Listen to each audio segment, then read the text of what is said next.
Joining us for both hours of our program are Marie D. Jones and co-author Larry Flaxman.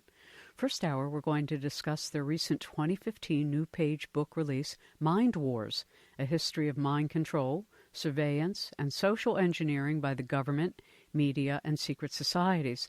Second hour, we'll shift our focus to their other book, authored in 2009, entitled The Resonance Key, exploring the links between vibration, consciousness, and the zero-point grid. And in fact, both subjects meet, in my opinion, in the human mind, in human intention, and vibration, which connects all things in the life field. It's always a question of intention.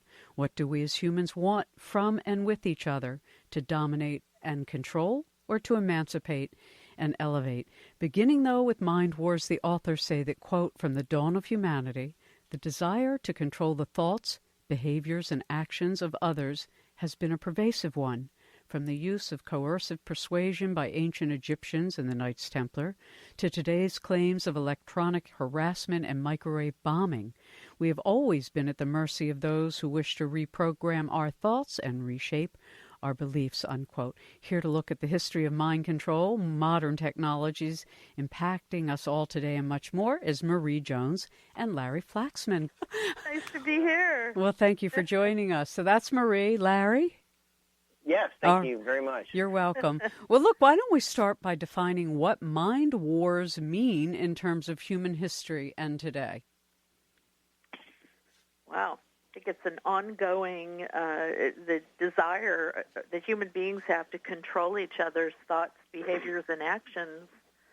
And, you know, I think it's, whether it's interpersonal relationships, religion, politics, you name it, boss, employee, spouses, lovers, friends, we are always trying to find different ways and techniques and tools to make people do our bidding. And a lot of times we end up losing control of our own minds and our own thought process. Mm-hmm. And when you look as you do, I mean, I have so many questions, we won't get through them all, but I remember as a kid hearing about brainwashing, you know, whether it was the Japanese or the Chinese, somebody was always brainwashing. Of course, never the U.S. government, but, and as you point out, everything from religion to mass consumption is a form of brainwashing. Yeah, exactly.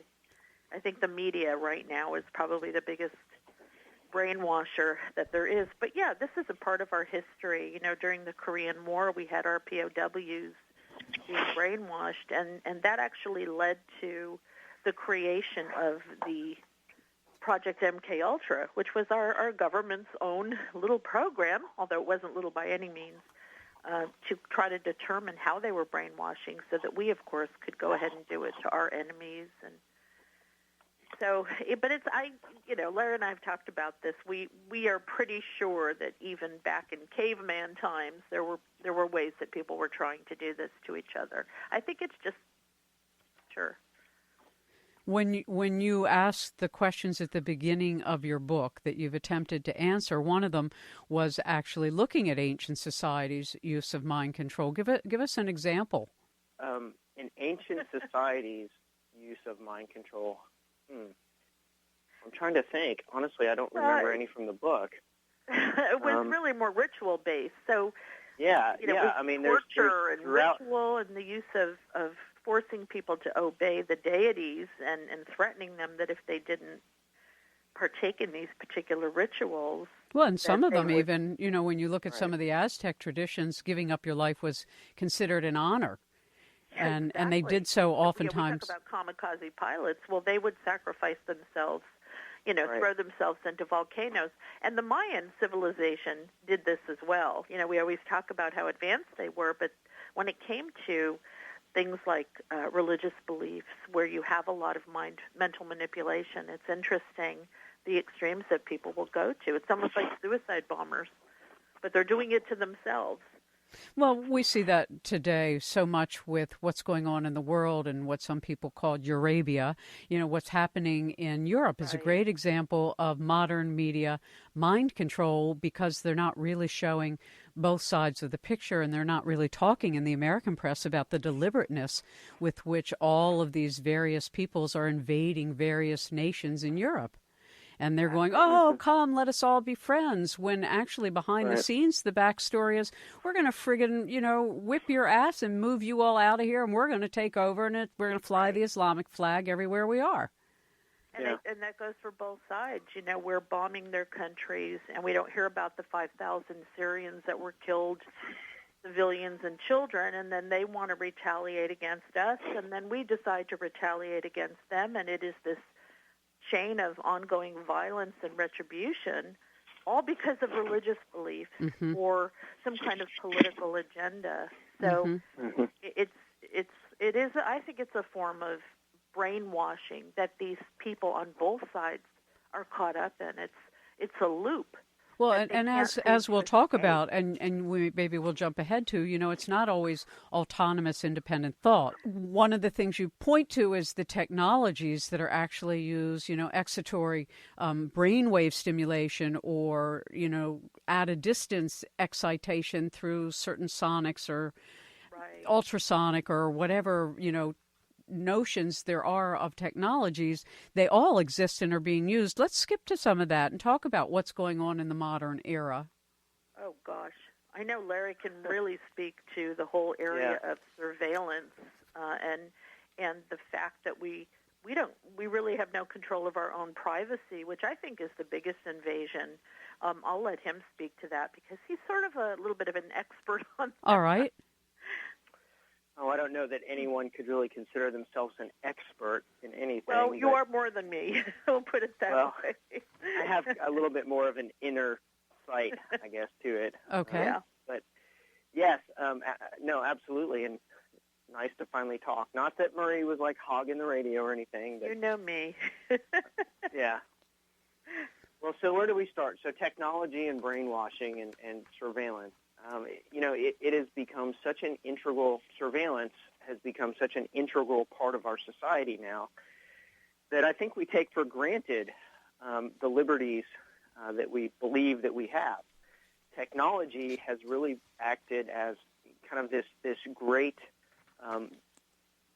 enabler, if you will, of sorts, and it's allowed governments, other individuals, it's really allowed us a lot more insight as far as into the microscopic view of one's world.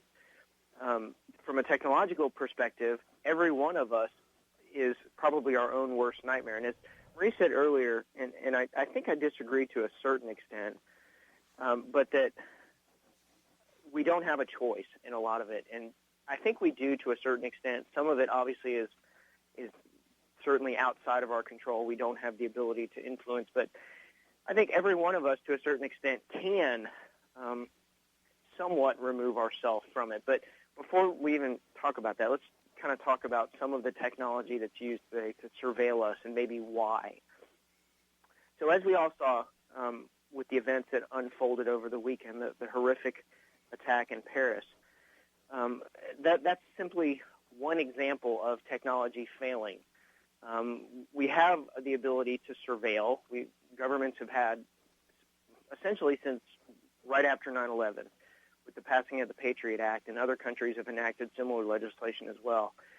In the name of homeland security or defense of the nation, we've enacted these swooping laws that enable us to, in more or less words, spy on our citizens in a way that allows us to gain greater insight into the daily activities and what could be considered dangerous to the populace at whole. Well, technology is such an ingrained part of our culture, we probably don't even think about it. Every time you swipe your card at the grocery store, every time you log onto Facebook from your cell phone, every time you pull into a Walmart parking lot, you're being watched. There is a significant amount of audio, video, and other types of surveillance that's occurring. But as we saw this weekend, there was a terrible disconnect between the technological surveillance, the capabilities that we have, and the communication of that information. So while we have a significant amount of insight into not only world events, but into the inner lives of people, unless we are able to use that information in an actionable manner, things like what happened this weekend are going to continue to happen. Now, that was kind of a little bit of a side step from the topic of tonight. But well, no, I think it's important because I've talked over the years about this topic of using particular kinds of technology for mind control or changing behavior in general, or making people feel that they are going to throw up or they do, or that the sound that they hear is so deafening to the ears that it causes pain. And presumably, I remember doing stories during the Persian Gulf War that it might be exactly why Saddam's soldiers surrendered so quickly in many instances, because they were using non-lethal weaponry, sonic weapons, and the kind of thing that you can't really tell why you're being disoriented and disabled, and they don't kill you. So these non-lethal weapons are really what's happening in the present and the weaponry of the future, which is, I think, going to get even more advanced because, we have technology. We have drones now doing our dirty work for us. And but, I like what Larry's talking about, but the interesting thing is that we understand we want to root out terrorist chatter if we can find it, but, you start to hear how everything that we do is being logged as data somewhere, and that includes just, ordinary citizens that have no reason to be under surveillance. And now you could easily say, well, because there's so many people, they're not going to weed you out. You're just a piece of data. Right. But it's still a real uncomfortable feeling. When Larry would tell me about everything, it's like, oh, my God, I don't want to use my cell phone. I don't want to email. You start getting really paranoid. And but don't pass that point, because the paranoia is all part of mind control. I mean, what we know for a fact is when you can excite people into fear, they are more vulnerable than in any other circumstance. So the media is fear-driven and pathologically driven. One of the things you all point out, and I think it's a really fascinating point, is the narcissistic personality. To me, all the reality TV shows has sort of set the stage for a guy like Donald Trump even being able to advance his face as a presidential candidate. And it's because our culture now views politicians as entertainers.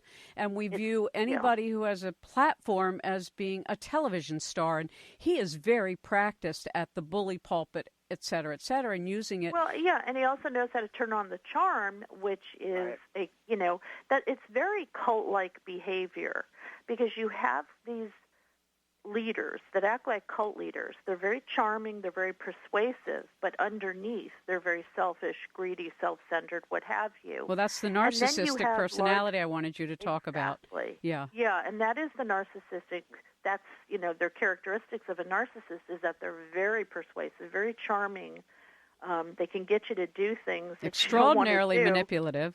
Exactly. Mm-hmm. And then the evil starts to come out. But by then you're sort of fooled. And I think a lot of us have had friendships or family relationships, or love relationships with people that were like that. And now we're seeing it in our politics and religion more, because I think we're more aware of it through social media.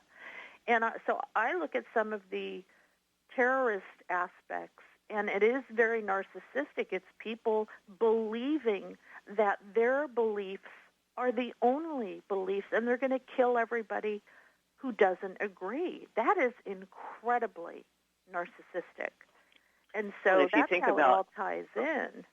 Well, and if you think about from the technology perspective, with social media and the ability to propagate information so quickly and so across such a wide swath, I mean, that is all of those things. I mean, you really could, in a way, almost consider social media as a means of mind control. Well, not consider it. It definitively is. When you can actually target an individual and destroy them overnight, with thousands of people thinking malicious things, posting malicious things, that's real energy. We don't have a culture yet that appreciates that mind and idea actually is power.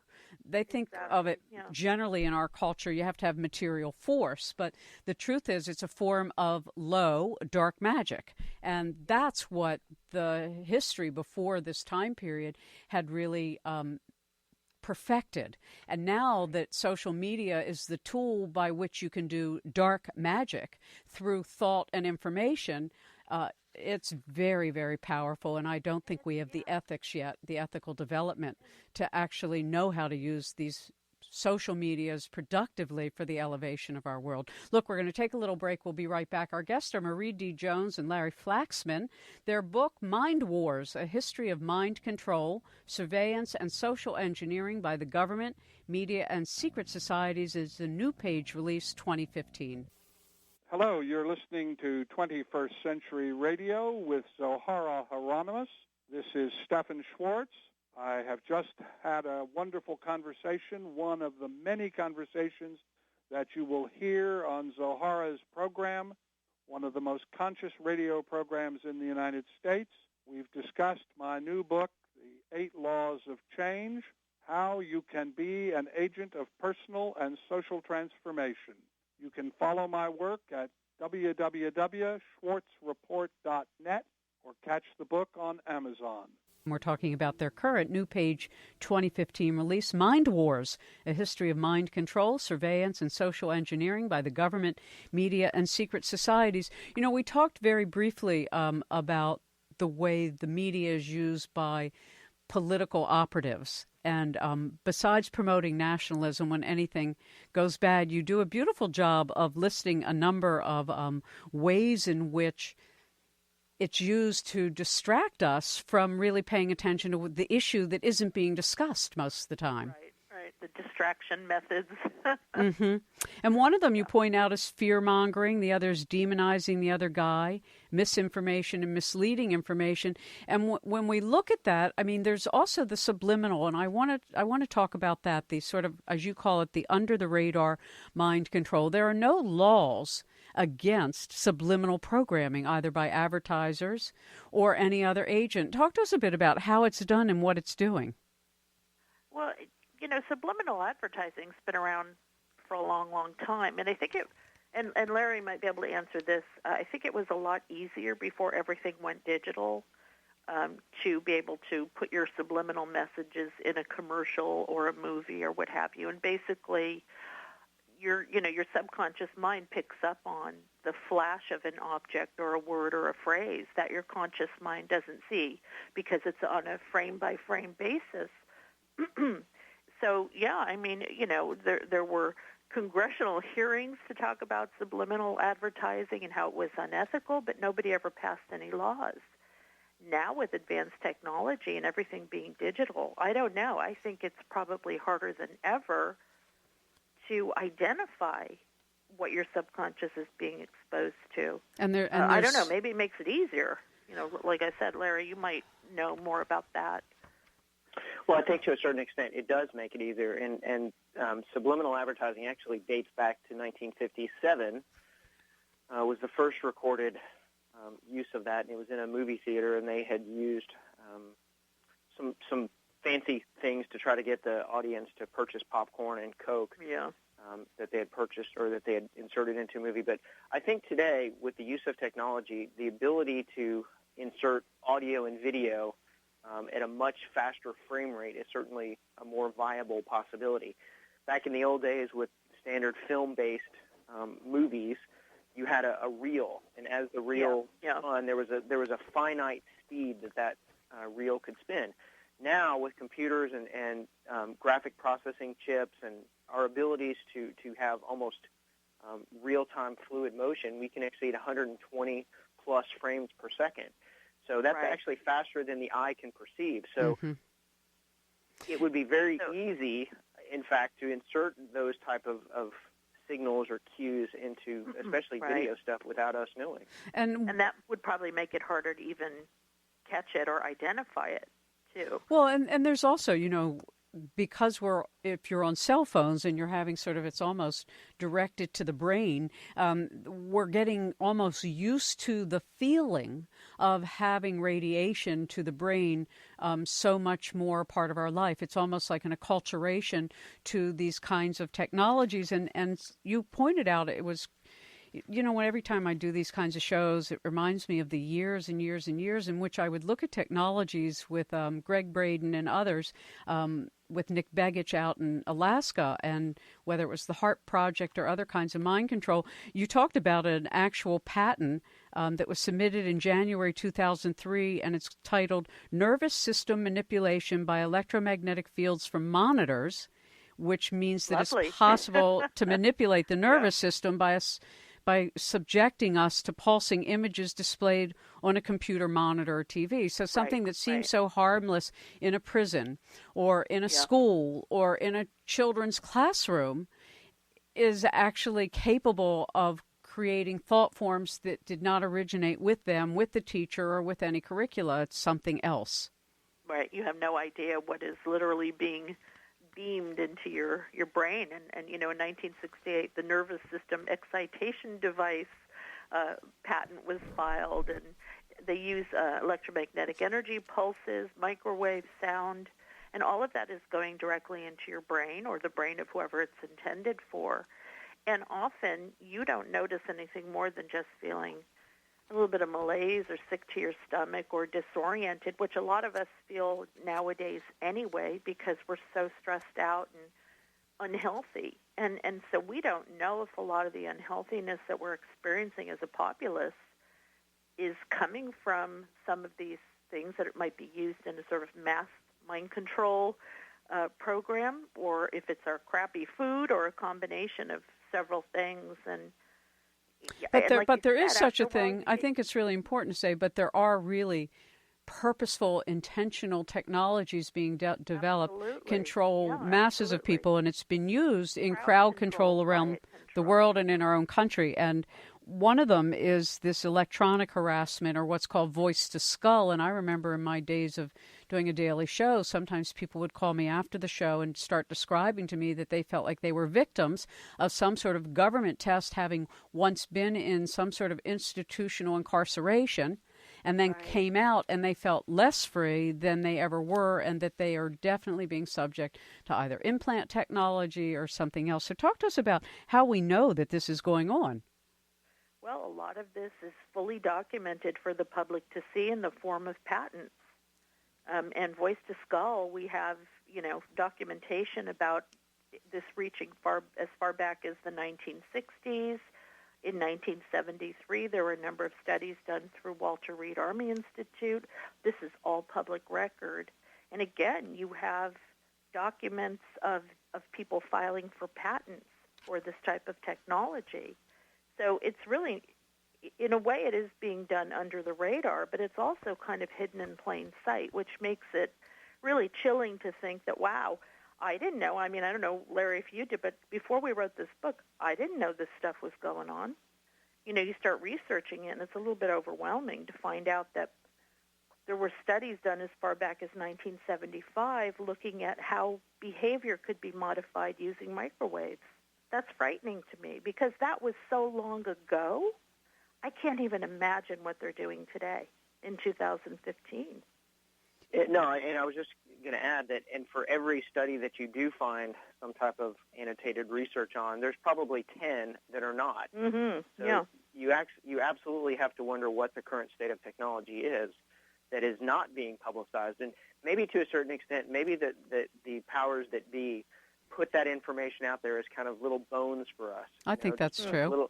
Little tidbits. I think that's true.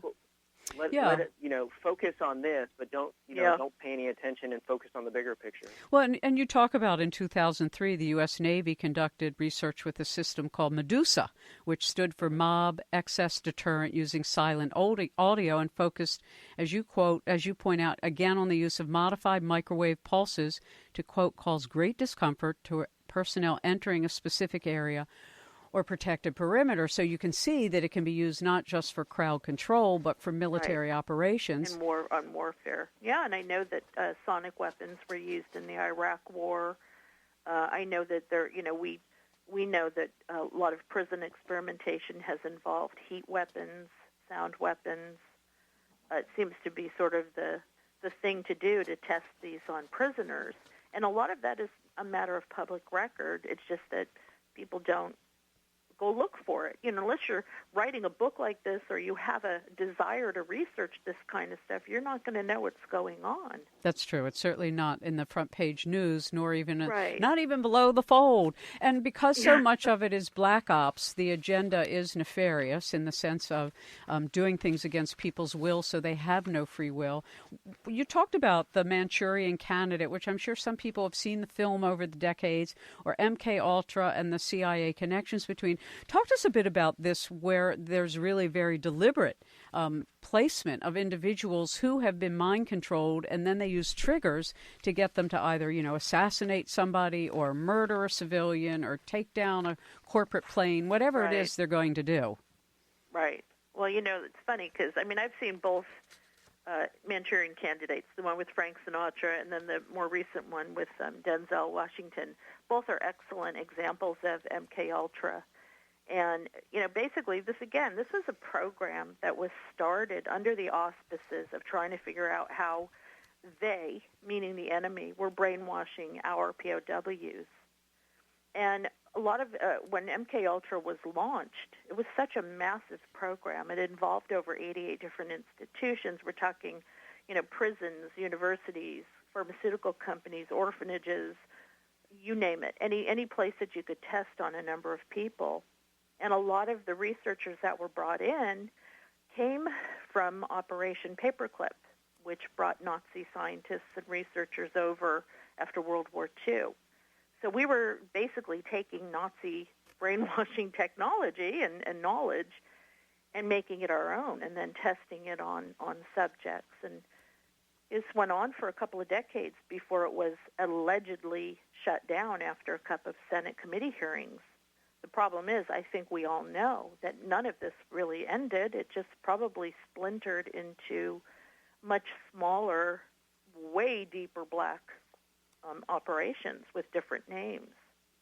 And going beyond sort of triggering individuals who are brainwashed to respond to something, whether it's they've used shock therapy or they've used hypnosis, there's all kinds of ways to program a person. But when you get, though, to the directed energy weapons, this is something people may experience and not know that that's what's causing it, like a fast and pounding heartbeat, ringing in the ears, sudden extreme fatigue, people feeling like their phone or their home is being bugged or radiated. Over my lifetime, I've experienced certain things, as have many other people. And sometimes extremely sensitive people can walk into an area and feel that something energetically is just completely off, maybe not identify what it is, but you just don't get, quote, a good feeling. Yeah. Oh, Larry, you can attest to that on paranormal investigations with the president. There are a variety of things, though, that cause the very similar physiological effects to that. So obviously modern medicine has tried to explain everything that they possibly can, right? But we know that there's so many gaps in our current understanding. So it's kind of like fibromyalgia, right? Yeah. There's really nothing that we know. That's kind of like the bucket term for when we can't figure out exactly what it is, but we have to put some kind of a name on it. So there are so many influences around us that who's to say or what's to say exactly is causing it. Every one of us just about carries a cell phone around, which is a radiation-producing and receiving device. Every one of us is more than likely around microwave ovens in our home. We're around Wi-Fi. We're around, countless amounts of electromagnetic radiation. So I don't think that it's a far stretch at all to try to find some type of explanation for why it is that as a culture we don't seem to be as healthy as we were 30 or 40 plus years ago. Right. But also that it tends to, because of social media, I think it's tended to bring out a lot of communication about similar things. So people across the world that have experienced the headaches and the nausea and the dizziness, they find their brethren on the internet and they communicate about their symptoms, and the rest is history. You can, and they could be on any day that too. Oh, absolutely. You can go out and look on Facebook, and every day you're going to see people complaining about something like that. Right, and we don't know because so much of our lives involve things that make us sick now. We don't know what the origin of a lot of this, I know from observing and talking to people over the last 10, 20 years, it seems like we are just getting progressively weaker, more tired, more exhausted, more information overloaded, more overwhelmed, and just, you have a lot higher rates of cancer, autoimmune diseases, and what's going on? Is this our environment? Is it because we have so much more to deal with? Is it a combination of internal and external things? And, like Larry said, social media, it does the positive thing of bringing people together to talk about their symptoms and maybe, do something positive. But I think it also brings people together that it expands the amount of paranoia that's out there. And we just don't know what some of the origins are to these things. There's by the way, I just want to tell the audience interested in the issue of MKUltra and the CIA's secret Cold War experiments, a wonderful book written by H.P. Albarelli Jr. It's called A Terrible Mistake, The Murder of Frank Olson and the CIA's Secret Cold War. And the other is by Holcomb B. Noble, Cheney's War Crimes, the Reign of a De Facto President. And they also include part of it. And so when we acknowledge that we know these technologies are going on, and I remember, back in the 80s talking with Tom Bearden, who was a scientist with the Navy, and as a result of making a promise to our dear friend, the late Christopher Berg, came on my program one year, and we started talking about all the different programs. And of course, we see it now with different underwater sonic tests, which they say is, for the Navy's own protection. And what it's done to the whales is literally melt their inner ear and their brain. And so then they beach themselves because they're bleeding to death in their head. The Whale War is a beautiful book on this issue. And so the technologies are not just impacting humanity, human beings. It's also being used against the animal kingdom. And so it's a very pervasive notion that one has the right and somehow or other the given or gained authority through these hierarchies of power and finance to extract such a heavy price from all of us in terms of diminishing free will. And for me, that's the bottom line, is to what degree does any technology undermine the free will of an individual is where it has to stop from my vantage point. And unfortunately, we're way beyond that point now, both sociologically as to what people are willing to accept, and militarily as to what's been institutionalized, and technologically as to what's already been allowed. So when we come back, we'll shift our focus a little bit to what actually people can do to shield themselves, to make their lives a little healthier, how to identify when things are not normal and you get a sense that they're not normal. I always say to people, trust your first intuition. Don't try to explain everything away that comes to you as being real, because there's some reason your biosystem is going, wow, something's really out of whack in this store. It's like, for me, I can't be around fluorescent lights. They vibrate at a particular frequency that actually interferes with brainwave function. And so I get very tired, weak, and my eyes roll in my head virtually. Anyway, we'll be right back. This is Dr. Tom Ballone from IntegrityResearchInstitute.org, and you're listening to 21st Century Radio with Dr. Zohara Hieronimus.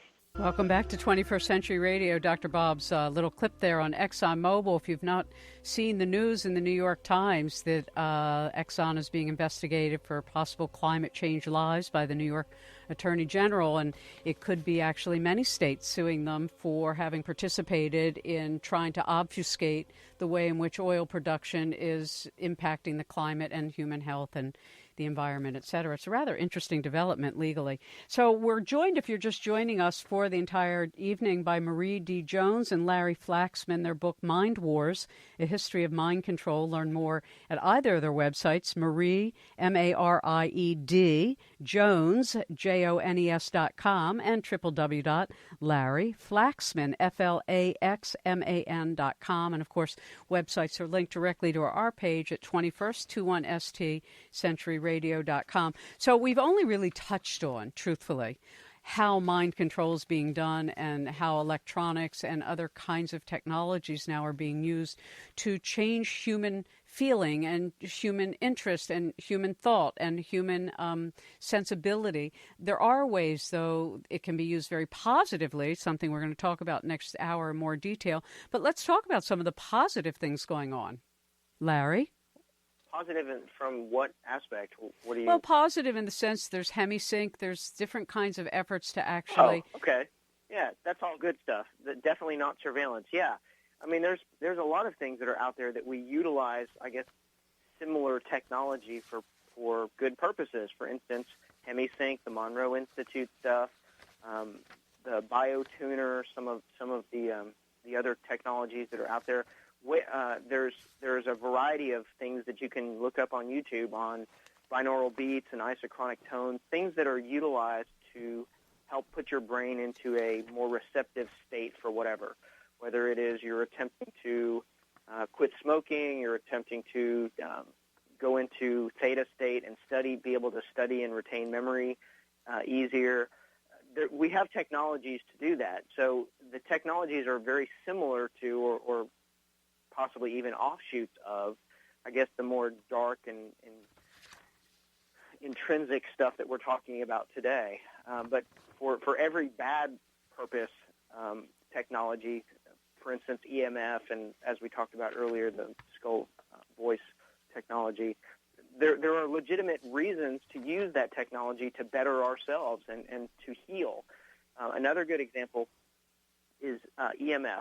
So we talked a little bit about EMF. We didn't really get deep into what EMF physiologically, how that can affect our body. But well, go ahead and talk about it for a minute, because next hour we're going to move into resonance and sort of elevate the conversation to where it can possibly take humanity in a very positive sense once we understand the life field is the field in which everything is connected. Well, to a certain extent, yes. EMF, I think, there are certainly positive and negative effects physiologically that can be felt.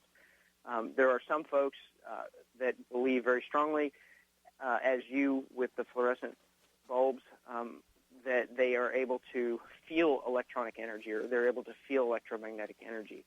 I've talked to a number of folks that can't wear watches, for instance, because they say every time they wear a watch that the watch just dies. That there's something about the electronics in the watch, or there's something in their body that causes the watch to stop working.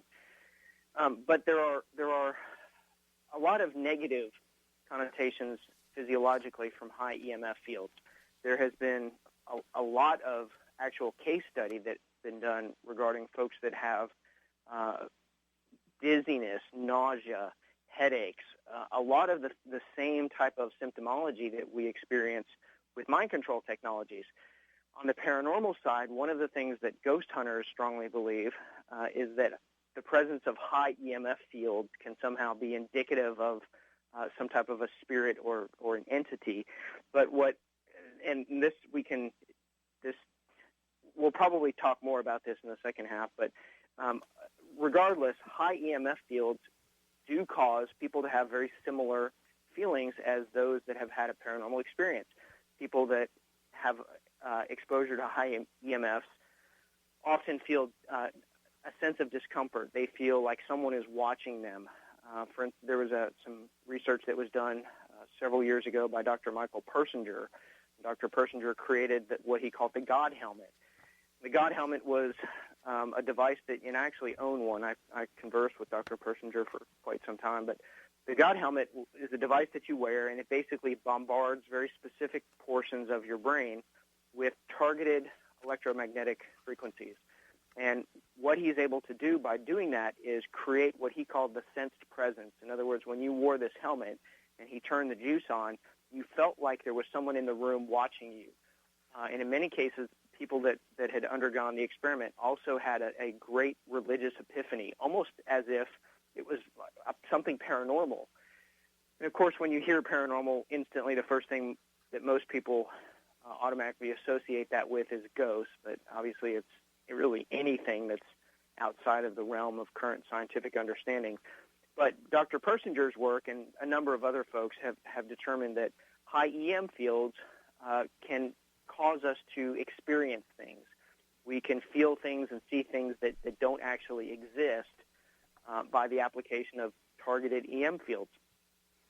So some of the negative things we kind of covered, but some of the positives, we talked a little bit about hemisync. There's another technology called holosync, binaural beats, isochronic tones. All of those things utilize physiological means within your body to what's called entrain your brain. And by entraining your brain, it's basically putting your brain into a very receptive state to do something. So there are a variety of different tones and different signals that can be used to do that. And I'm sure, again, we'll talk more on the second half with this. But those tones are all electromagnetic in nature. Yes, they're sound, but sound falls within the electromagnetic spectrum. So it could also be argued, again, going back to the conspiracy aspect, that there are certain tones and certain frequencies that you might think are being used for helpful or useful purposes, for instance, music, but that actually may not be. In other words, I think it's certainly possible with music, for instance, to have some kind of a carrier or subtone that's included within that music, very much like subliminals, as we talked on earlier, but that these carrier tones will actually create that sense, very much like the binaural beats and the isochronic tones. They will entrain your brain to do something. Mm-hmm. Well, so, it seems that way to me when you go, like, I can't go to large crowds, like a sports game. I can't go. I get so physically ill from the level of sound, from the numbers of people, from whatever else might actually be going on. And like I said, I'm not unusual. There are millions of people who feel now so assaulted when you go into any public space, whether you go into a mall. I haven't been in a mall in 8 years, I don't think, because the sound is so loud, the light is so offensive, the noise so drowning that literally if you're at all in tune with your inner voice, it drowns out your, what's the right word? Your autonomic kind of feedback system is the best way I can describe it. It's almost as though my natural biosystem gets completely interrupted. That's the best way I can put it, which is why I've used acupuncture now for 32 years every month, because it's one of the only treatments that literally addresses the electromagnetic body and restores balance to it. So I encourage everybody in the listening audience, if you think you're a highly sensitive person, find a good traditional acupuncturist, of which we have many in the state of Maryland because their training center is here. But continuing, because we just have a few more minutes and I want to finish this topic of mind wars, there are ways we can each become more aware of what's around us, what we're sensing. And I mentioned earlier when I always tell people, follow your intuition. If you have a gut sense that someplace you're standing is making you feel ill, there's a reason for it. It's not just your imagination. Yeah, absolutely. And I think people have to get educated, and writing this book was very educational for me, and I'm sure it was for Larry, talking to Larry about what my cell phone is doing and how it's watching my every move. I mean, I think when you get educated, then you can start to back away from some of the devices. You can stop watching the news, stepping away. This has been the hard one for me, stepping away from social media, because I'm a very social person. But, yeah, there's definitely ways that we can get control back of our thoughts and behaviors. And also you had mentioned there's certain, actually, I remember years ago people saying, well, if you wear silk will protect you from some of these electromagnetic frequencies. Is that true? Yeah. I don't know. They say that about rubber, and there are some shielding. There are actually companies online that are selling shielding clothing for people who think that they're being bombarded with microwave, but I don't know if those are effective. I really couldn't speak to that. I've not tried any of them. There are some people that swear by them. I interviewed the tinfoil hat. Oh, go ahead. I was going to say I interviewed a European naturopath who said that clothing made from moss, from lichen, and not lichen, it was from some sort of moss, actually helped deter the frequencies that the human body absorbed. And they make a clothing line now out of that material. And somebody should just Google Moss's body protection and see what comes up. I can't remember the particular. Interesting, yeah. And I mean, the whole concept of the tinfoil hat actually came from the belief that wearing tinfoil around your brain could protect it from anything that was being beamed toward it. So even that has sort of an interesting origin to it. Yes, but can I step in with my skepticism now? Totally, no, it doesn't work. All of those things are pseudoscience. The silk clothes and all of the clothing, absolutely not.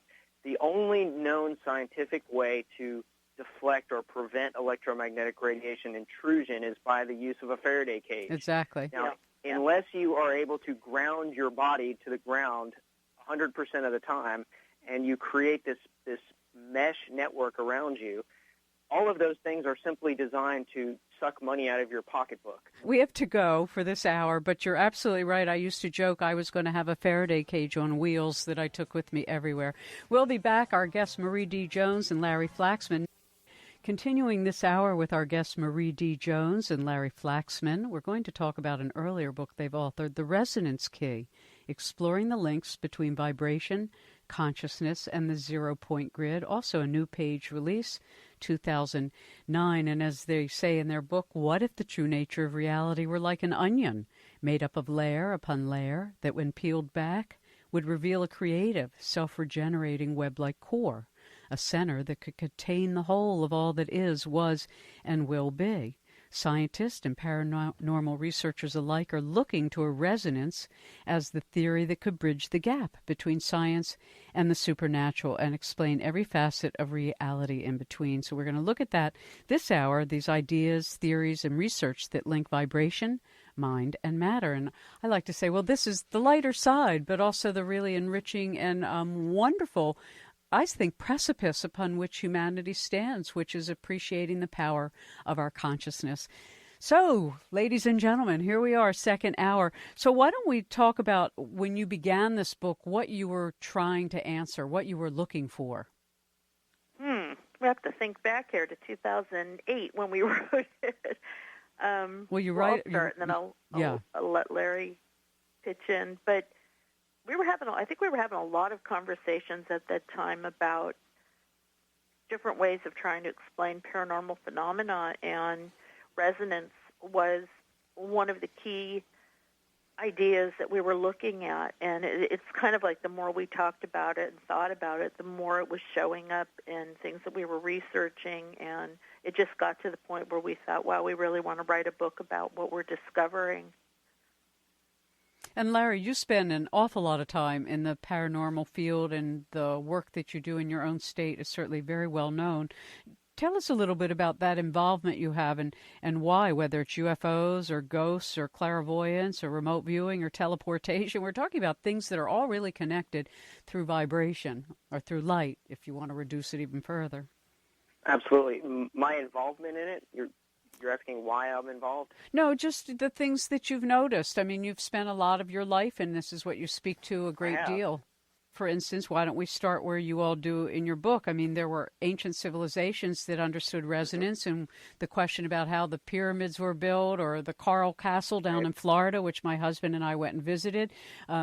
These are all reflections of what may have been a really sophisticated understanding of vibration.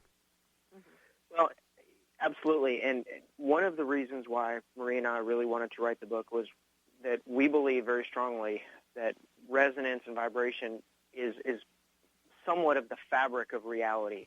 In fact, the resonance key served as kind of the basis for our book, The Grid. A lot of what we wrote about in The Grid is building off of what we covered in the resonance key. But what we wanted to do with the resonance key was present a different idea. We really wanted to present the idea that reality and all of this we consider to be real and unreal, i.e. paranormal, had actually a more prosaic explanation. And that prosaic explanation was that these were all legitimate things to a certain extent, but they resonated or vibrated at different frequencies. So my interest, or I guess my involvement in that, is somewhat two-pronged. I believe myself very strongly that there is a personal connection to the phenomena as far as when we're talking paranormal stuff. I believe very strongly that we are a part and parcel of that experience. But secondary to that, I also very strongly believe that resonance, as we wrote about in the book, is also a very important piece of that. So there's a variety of things that we wrote about in the book and a variety of things that I've researched personally that revolve around the idea of things vibrating or things resonating that might be precursors to the manifestation of something paranormal. A couple of years back, I was on a TV show called Ghost Lab, and on that show, they, I guess, had tapped me for my, quote, expert knowledge. I really hate being called an expert in anything, but my expert knowledge in EVP, or electronic voice phenomena. And I had come up with the idea that immediately prescient to a legitimate electronic voice phenomena capture, that there would be a very significant EMF spike that would occur within a very specific portion of the audio spectrum. It was within the subsonic, well, below subsonic. It was within the infrasonic range, which is below human hearing, but it was something where I believe almost like opening a microphone or keying up a microphone. Immediately as you key up a microphone, there's a small burst of energy that's released at the same time, or immediately prior to the engagement. So that was my theory. I went on the show and kind of talked about it, and they went to a notoriously haunted prison. I won't say the location, and utilized my theory, and they captured a phenomenal Class A EVP using that. But I very strongly believe that resonance and sound plays a part in that. I also think that there are experiences that we have as humans that are being affected physiologically, that are affecting us using infrasonic. There's a variety of people throughout history that have had paranormal experiences that I think very simply could be explained by the utilization of infrasonic sound. We talked in the book, we've not only in the book and in a lot of our speaking things, we talk about what infrasonic sound does to the human body, what some of the physiological effects are, and they all match up very closely with what people generally experience during a paranormal event. So my take on it, or my piece of the resonance key, I guess, is as we were writing the book, I would utilize a lot of our research, and I would utilize some of our theories in the application of real-world research. So I would get to go out. Marie and I would come up with an idea or a hypothesis, and I would get to go out and kind of test that within the paranormal and see if it worked or it didn't work. And a lot of what we discovered really did come down to resonance, and that it seemed to work. It seemed to offer explanations for things that traditionally were unexplainable.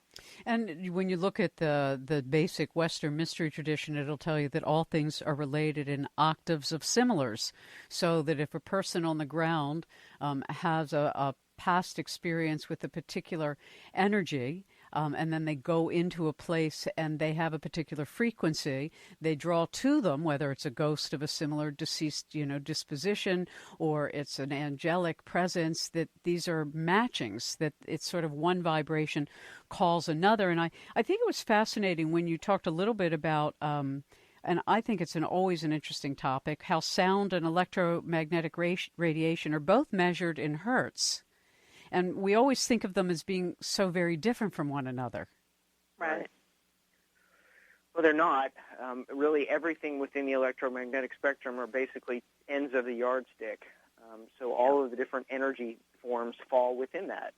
And what's interesting to me is, from the human aspect, is that there are all of these things that are around us at all times. From nil or zero all the way up to microwave and beyond. These frequencies are around us all the time, yet we have very limited sensory abilities as human beings, and we're not able to discern them. So as we sit in as I sit in my home office speaking, I've got Wi-Fi that's blasting all around me. There's AM, FM, very high frequency, VHF, UHF, microwave. There's lots and lots of things that are in the air right now that we can't perceive. We can't hear it. We can't feel it. We can't sense it simply because we don't have the sensory ability. So it doesn't mean that it doesn't exist. Or that it's not affecting us. Or that absolutely that it's not affecting us. We just don't know how to do it. And it's interesting because when you think about animals, I'm writing a book on animals and I'm doing a lot of dreaming with them. And it's very interesting because, as you even point out, animals will hear an infrasound as an example. And I have in my own book examples of animals getting out of tsunami areas or earthquakes before they happen, or the Zagreb Zoo before it was bombed. The animals went crazy hours before. Well, just if you own a cat, you can sometimes see them looking around at things that, there's nothing there. But we do know that different animals can perceive different parts of the light spectrum that we can't. They can hear different parts of the sound spectrum, whether it's infrasound or ultrasound. So there's this whole other reality out there that we as humans are very limited to experiencing, but animals can do every day. And one of the reasons why we wrote the book was because we kept saying, how the heck are we ever going to understand the paranormal realities if we don't yet quite understand the infrastructure of our own normal waking reality? And we can't see reality, but does it have a structure? What is the most fundamental layer of that structure?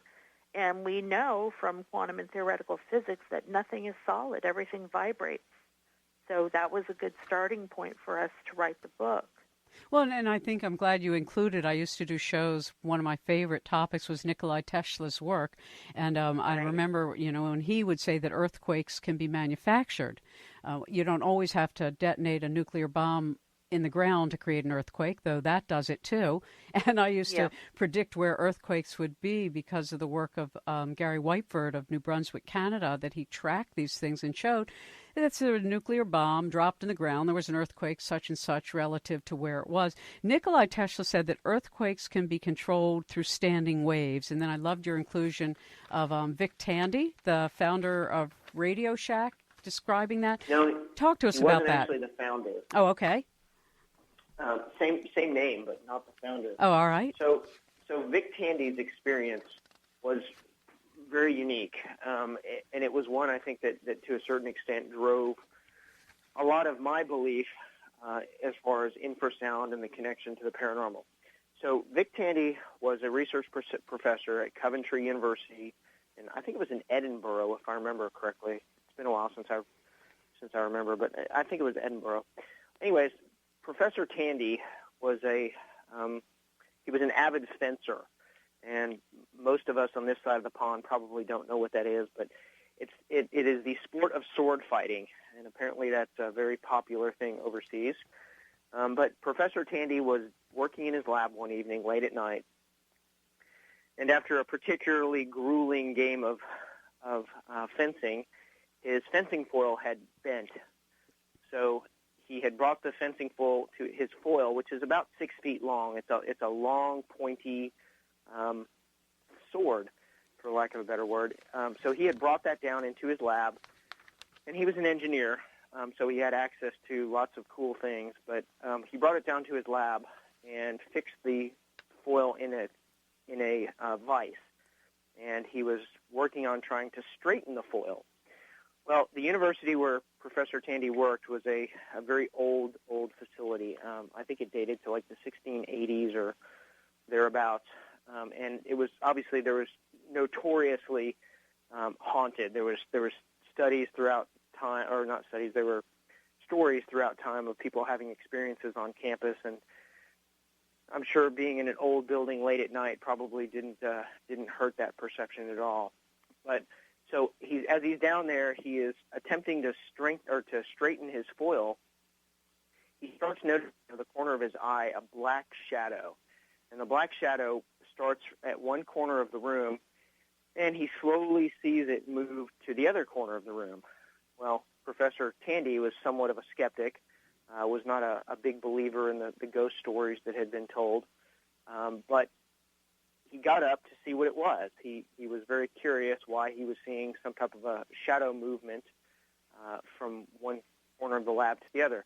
So he got up to investigate. There was nothing there. Sat back down at his bench, worked on the fencing foil again, and noticed the same thing. A black mass that started on one side of the room and moved to the other very slowly. This happened 3 or 4 times until Professor Tandy decided to call it an evening, thinking that either there was perhaps something to the stories of the hauntings that he had heard, or perhaps there was an uninvited visitor that had gotten into the lab, perhaps a burglar. So he left, came back the next morning. There was nothing that was reported missing from the lab. He couldn't find any disturbance of things. So he really was curious what it was that he saw. And after some research and involving some other engineers, what they discovered was very interesting. There had been recently some air conditioning and duct work that had been completed. And what they had discovered was that fencing foil, as it was locked in static position in that vise, that every time the air conditioner would turn on, there was a small breeze that blew down. And what would happen was the fencing foil, which again is about 6 feet long, would begin to vibrate very imperceptibly. It would move from left to right very, very slowly. What they found was that the movement of that fencing foil created a vibration. And furthermore, because of the acoustics of the room and the engineering or the layout of the area itself, that vibration turned into a standing wave. And that standing wave was a very, very low infrasonic frequency. It was approximately 18 hertz, between 18 to 19 hertz. And upon further research, what they found was that particular frequency is the resonant frequency of the viscous fluid in the human eyeball. So what was actually happening when Professor Tandy was seeing this black mass move from one corner of the room to the other, it was nothing paranormal. What actually was happening was his eyeball was vibrating imperceptibly, and it was vibrating the goo in his eye. So the black mass that he saw, while he believed perhaps could have been a shadow figure or something paranormal, was nothing more than the body's physiological response to an infrasonic sound. Mm-hmm. And it's interesting because Dr. Stanley Krippner, a dear friend of ours who's just been so instrumental in helping so many people around the world move into these fields as, PhD candidates, always says, look, for all this paranormal stuff, you're going to find a scientific explanation for it if we look close enough. And, of course, frequency and resonance and light is what connects it all. We'll be right back. If you're just joining us, Marie D. Jones and Larry Flaxman are with us. Marie's website, www.mariedjones.com and www.larryflaxman.com. Hello, this is Dean Radin. I'm author of the book called Supernormal. I'm also chief scientist at the Institute of Noetic Sciences in Petaluma, California. You can learn more about my work at deanradin.com. That's DEANRADIN.com. And more about the Institute of Noetic Sciences at ions.org, IONS.org. You're listening to 21st Century Radio with Dr. Zohara Hieronimus.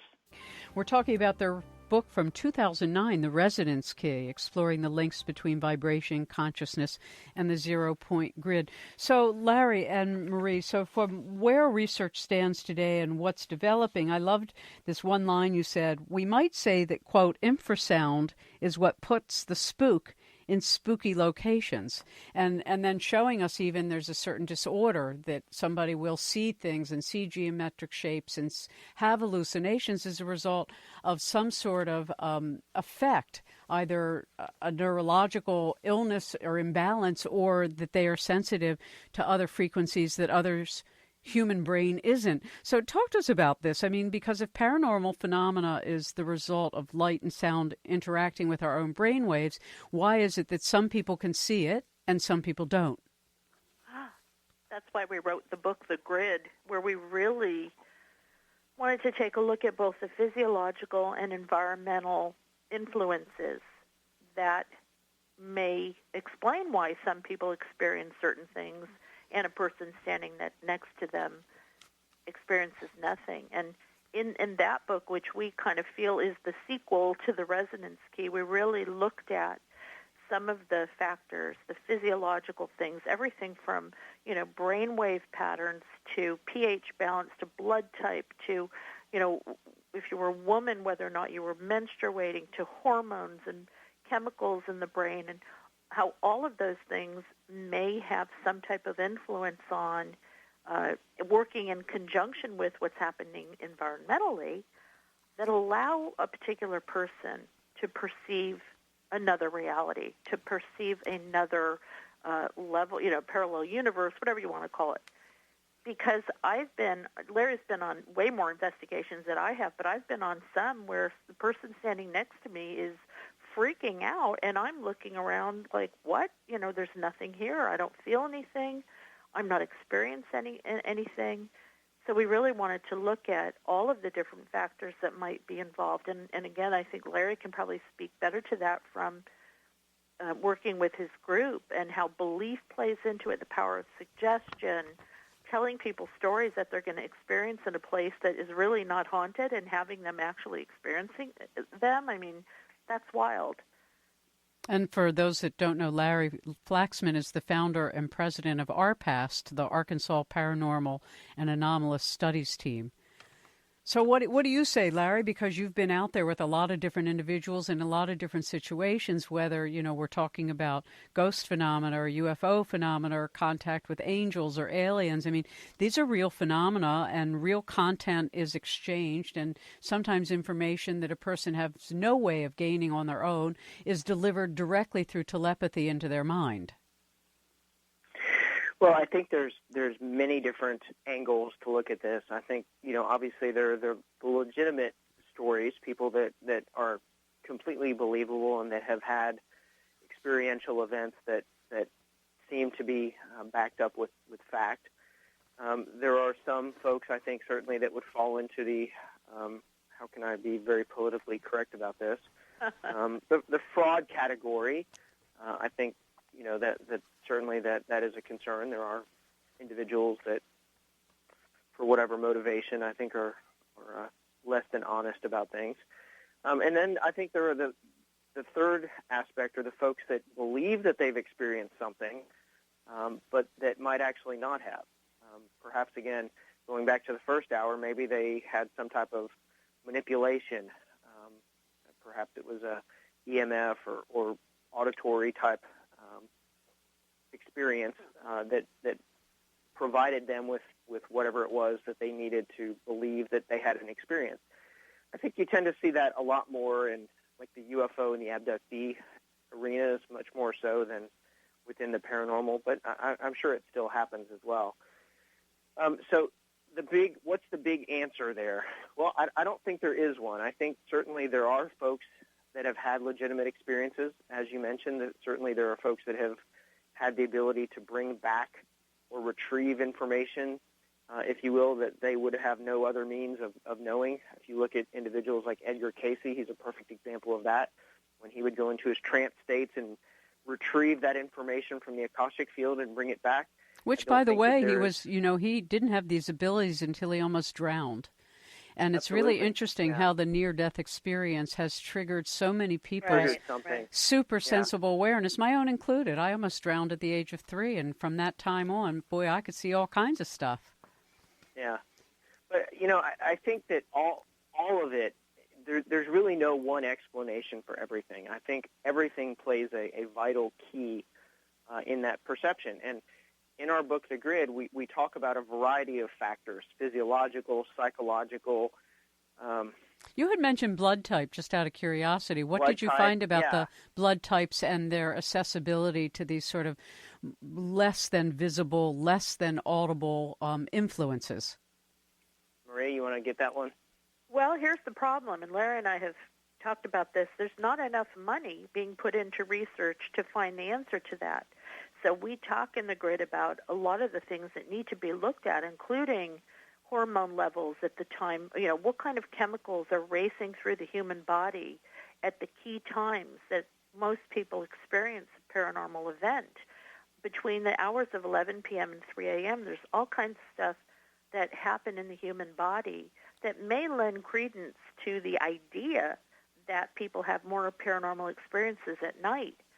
not just because, it's dark. I mean, Right. That's not the reason. There's fluctuations of cortisol, there's melatonin, serotonin levels are rising and falling.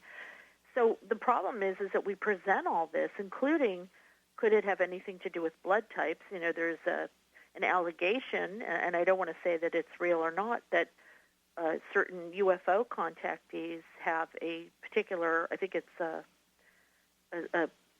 I forgot the blood type. I'd like to hear that because, years ago I asked all the UFO researchers, was there any data on the blood type? Because if I were an alien, I'd be looking at certain blood types for sure, because everybody started out as an O. Though. You need money to do that. I mean, gosh, Larry's done some basic brainwave research with some equipment that he got that was very expensive. And, I mean, there's such limitations on researchers like us because we can't operate through a university. Right. And even the researchers that can, the universities are often very reluctant to fund. You go in and say, I want to study the blood types of people that tend to see ghosts more than others. Right. And they're just going to say, there's the door. Right. So we need some benefactors.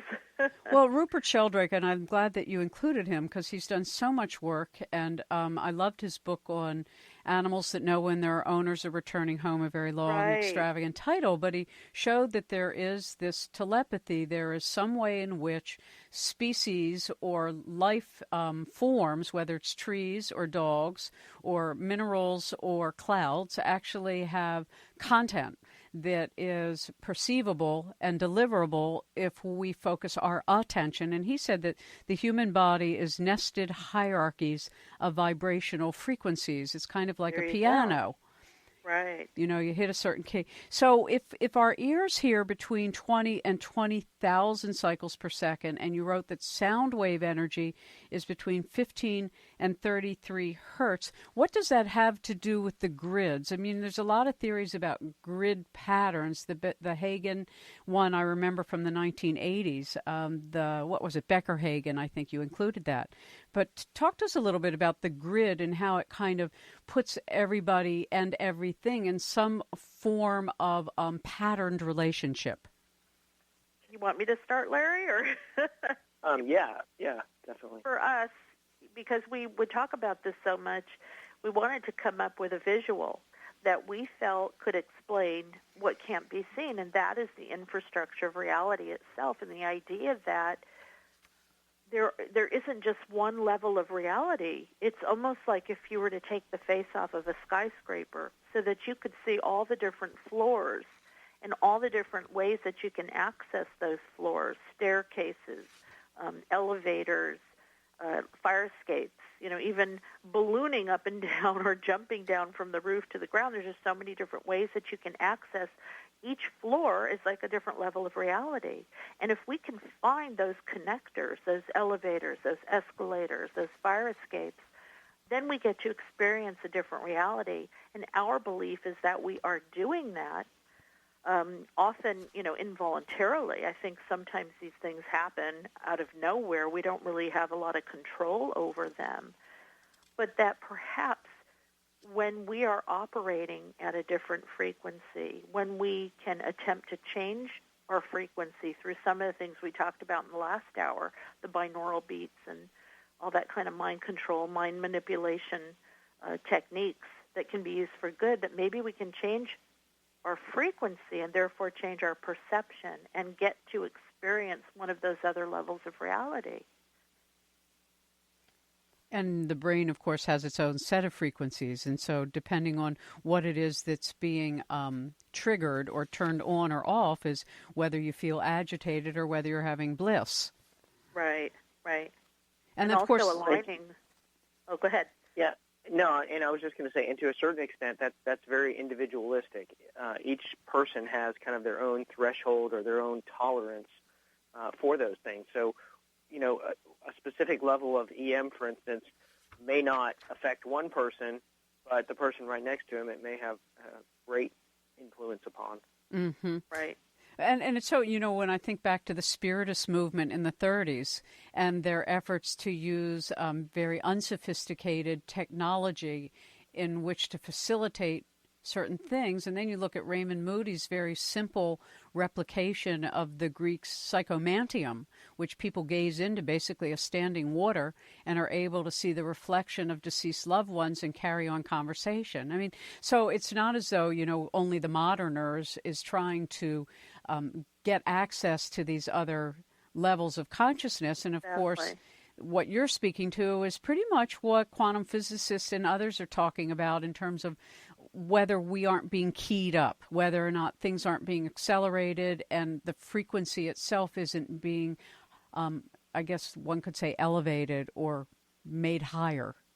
Right. And also just thinking of ourselves, I mean, if you want to think of ourselves as radios, and we can tune into different stations depending on if we want to hear the news or a certain type of music, but we're not tuned into all the stations at once. There has to be some kind of conscious action or effort to retune to a different station and therefore get different information. And I think that's how our brains and our minds and our bodies operate.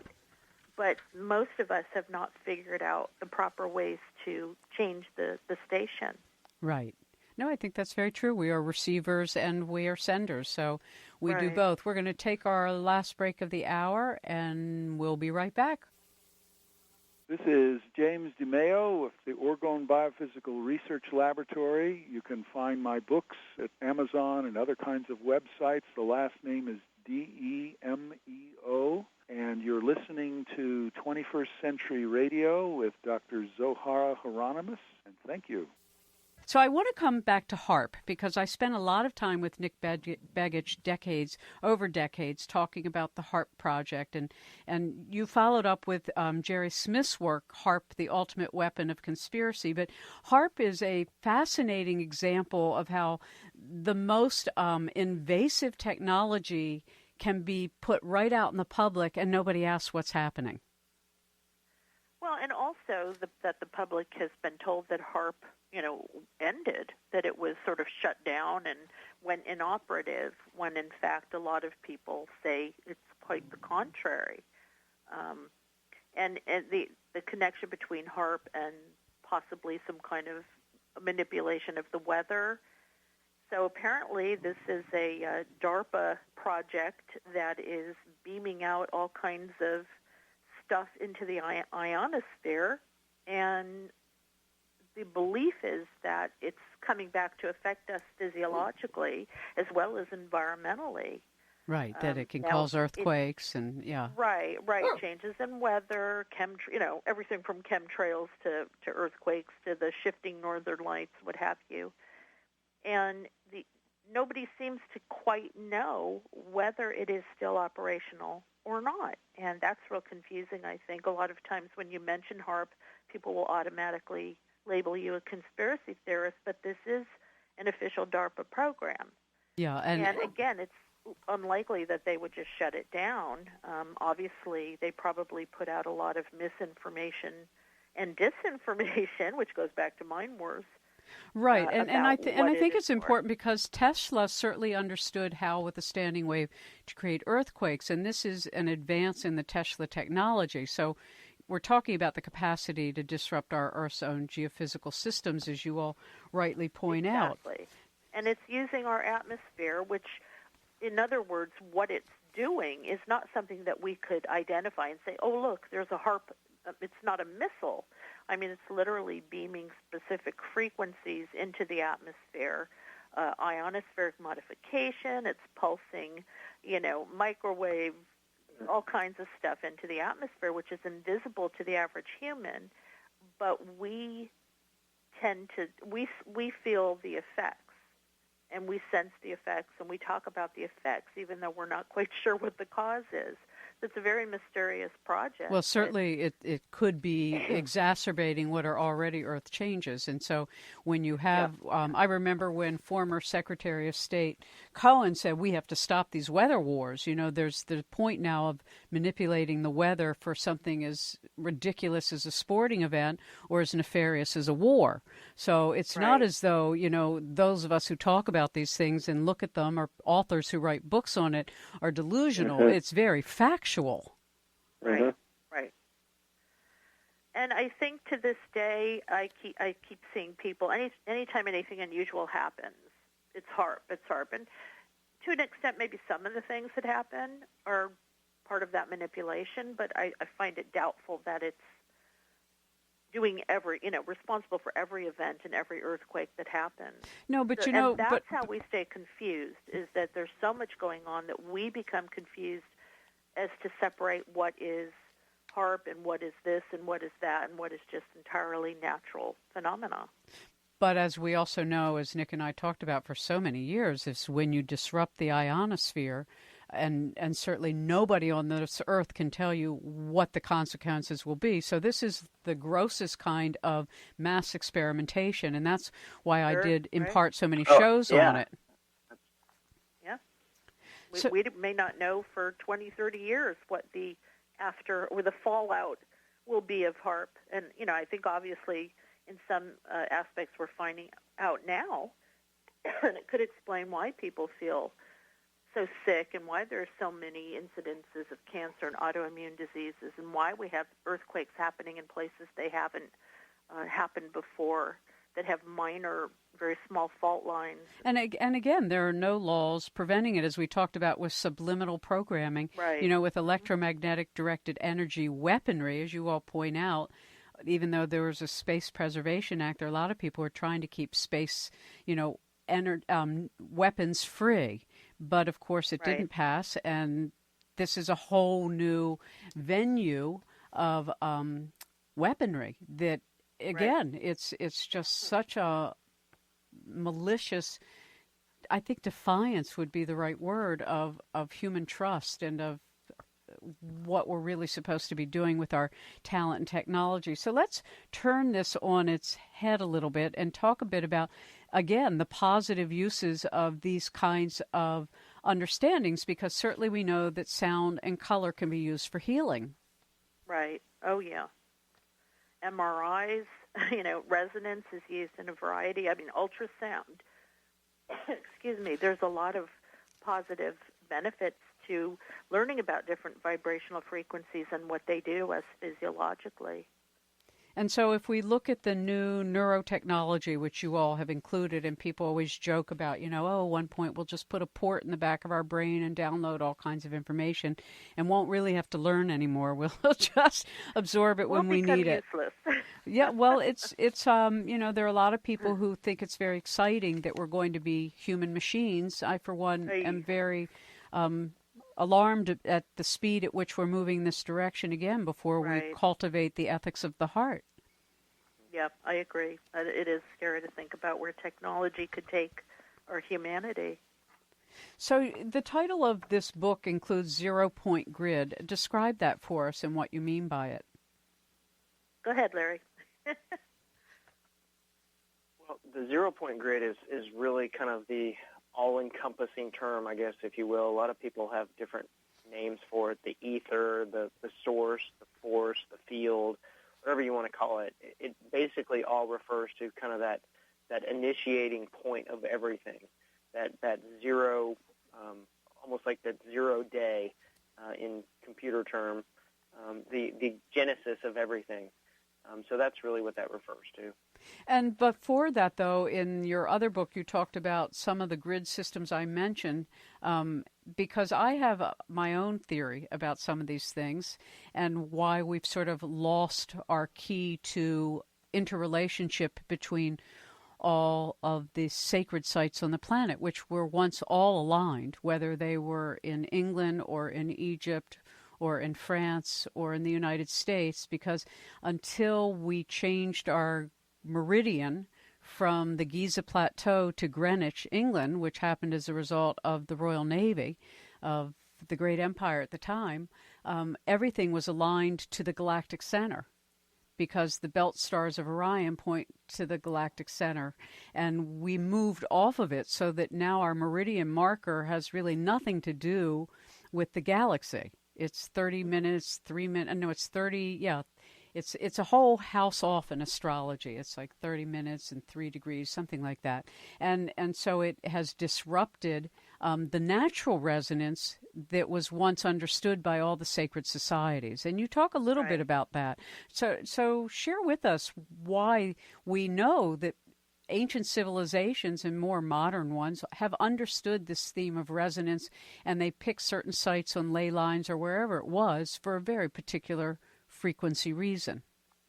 Yeah, I think they were just much more tuned into their environment than we are. We have so many more distractions than they did, and our even in primitive times, people lived a lot closer to nature. They were more aware of the cycles. They were more in tune with nature's changes and the different energies that they were experiencing. They may not have necessarily had a very advanced way of describing it. We, have a much more scientific vocabulary now for some of these things. But, F. David Pete's work with the Blackfoot Indians and their cosmology, and Laird Scranton looking at the West African Dogon, you have these native or indigenous tribes that are very much aware of the quantum physics that's going on around them, but they describe it with different terminology. And so even in ancient times, we knew where to build things. We built things for a purpose and a reason, and we built them on sacred ground, whereas today we just build things in places where we can get the most profit. And when you look at, you've written so many different kinds of books, but when we look at where things are going, what are some of your concerns and what are some of your sort of, this is fantastic? I'm afraid for my son. I know, Larry, you have a daughter. Technology, they're so in tune with it, but by the time they're adults, is it going to have totally overtaken their humanity, and the world around them is just going to be artificial intelligence and robotics, and there's really not going to be a place for human beings? That's, I think, one of my concerns about AI and increasing technology. But at the same time, maybe we can cure diseases. Yeah. Right. I don't know. I think the thing that worries me the most is probably just and I guess it's kind of a double-edged sword, but that the technological progression. I mean, I think if you go out to dinner and you look around you, you don't see people talking anymore.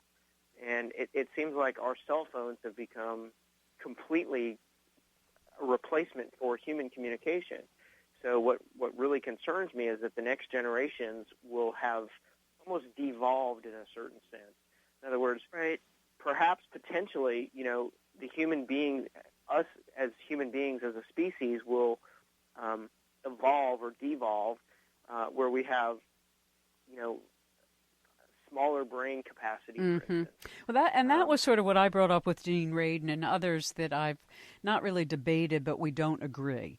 Because I feel that the human aptitudes of what Ingo Swann used to call bio-mind superpowers, our ability for remote viewing, our ability for healing at a distance, our ability, to really change things with our conscious attention and intention will be weakened because we will be expecting machines to do it for us. And a very simple example is kids who have grown up who haven't learned math, and they can't add or subtract or divide or multiply because they grew up with computers that could do it for them. And the same thing with writing. So many kids today really, literally, physically cannot write, because all they've done is grow up with a keyboard. And so I hear you. And these are things that concern me, is what will happen to our real genius, which are our stealth. This is stealth weaponry to me, the ability to be far-seeing and to see through things and to know things before they happen. And these are our divine inheritances. And my concern is that these are absolutely going to be obfuscated so that we are more able to be controlled and manipulated, and fewer people will have these capacities. That's why I love all the indigenous tribal peoples of the world who have kept all these inner technologies alive and fluid. Right. And maybe there'll be a tipping point where people will just have had enough, where they'll really feel like, I'm not happy. Or we'll have a big solar flare or some sort of galactic core explosion, and we'll have a major computer meltdown worldwide, and we'll be left standing there in our naked human bodies again. That's what I think is going to happen, actually. We won't know what to do with ourselves. Well, we're going to learn real fast. I mean, it's so funny, even when you think about when I tell young children that, we used to have a dial phone and we couldn't text anybody. And then you think back to centuries before where you had to wait till a letter crossed the seas. The kind of patience and faith that humans used to have. We Right. no longer are developing because everything is so instantaneous. So we don't even know what it is. Every get one of us, upset if- again, with our cell phones, Yeah. we all carry the world's largest encyclopedias with us. Yeah. You know, at an instant, Google is at your beck and command, and you don't have to think anymore.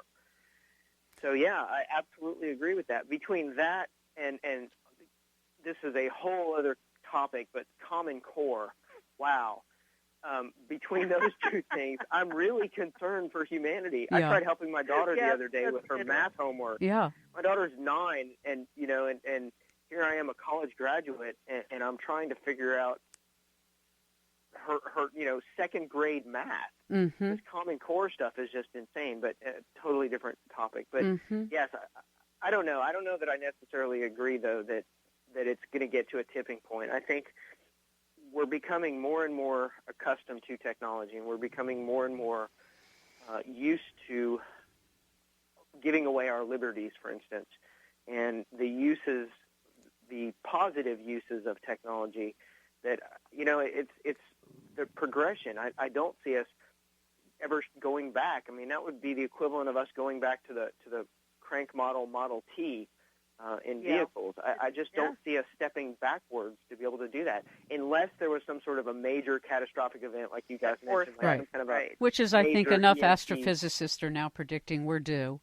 26,000-year cycles, and it happens. So, well, I want to thank you both for continuing your odyssey and journey and sharing with the public so many different topics in so many different forms. Follow up after the show on their websites at www.mariedjones.com and www.larryflaxman, FLAXMAN.com, and also our website, www.21st21stcenturyradio.com. And as I like to remind everybody, when you have a feeling, pay attention to it. When you have a sense about something, listen to yourself. And that's really the key to overriding a lot of influences that we don't have control over, which is to listen to our own inner voice.